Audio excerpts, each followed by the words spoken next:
Now, the remaster has a lot of fixes in it, and one of the things that it really worked hard to fix is disarm. Disarm has always been a little bit contentious, and I know that anytime I've pretty much talked about it, most people thought it was totally useless.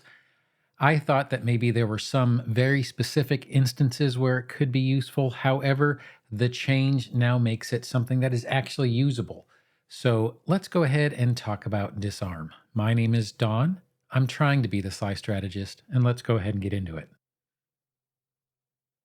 So, disarm is an action that you can do while you're in encounter mode that allows you to remove the weapon from a target if you get a critical success, or at least make it so that it's hard for them to use their weapon.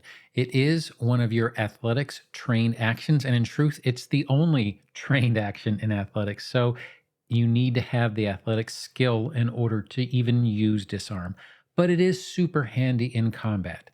So let's kind of go over what disarm looks like now. And then when we get to the section that's different, we'll kind of compare the two. So disarm is a single action. It does have the attack trait. Now, the requirements for disarm are you have to have at least one hand free, and the target cannot be more than one size larger than you. The description reads you try to knock an item out of a creature's grasp. Attempt an athletics check against the target's reflex DC, all the same as it was before in the pre remaster and the remaster.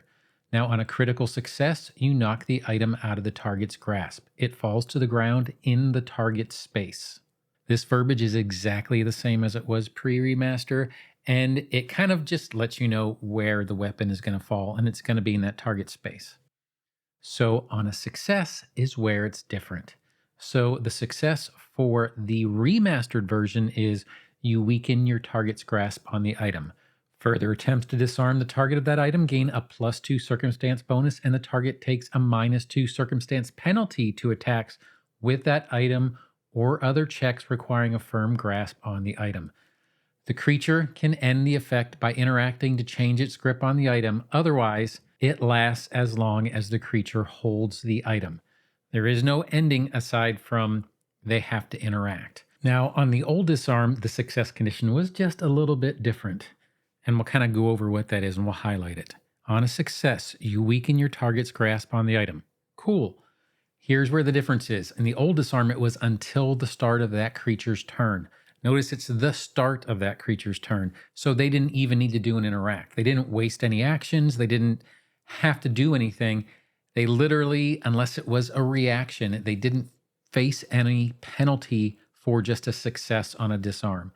But we'll further read it. Until the start of that creature's turn, attempts to disarm the target of that item gain a +2 circumstance bonus, and the target takes a -2 circumstance penalty to attacks with the item or other checks requiring a firm grasp on the item. So the rest of it is the same. It's just when the actual penalty ends. Now it's an interact action. It used to be at the start of the turn. And on a critical failure, you lose your balance and become off guard until the start of your next turn. And the only difference in the wording there is it used to be flat footed, but now the new term for flat footed is off guard. Now, I do think that this has made disarm a more viable thing to use. There is much more uses that you could do for this. The only real case where I could see the old disarm being useful is if you really needed to get something out of someone's hand and you had multiple people attempting to try to disarm it in the same turn, because at the beginning of their turn, all of a sudden, all that +2 circumstance bonus that all the players would have gotten for attempts to disarm are gone at the beginning of that turn. Now, the creature at the very least has to waste an action, and wasting an action is pretty important. So now disarm really seems like it's a viable action that you can use and kind of rely on in your encounters. So I do hope people start using it more and take it as an action that goes into a good rotation in your combats. So I do hope you like this quick tip on disarm. And if you did, feel free to like, subscribe, or hit that notification bell. But whatever you do, I hope you have a great day and happy adventuring.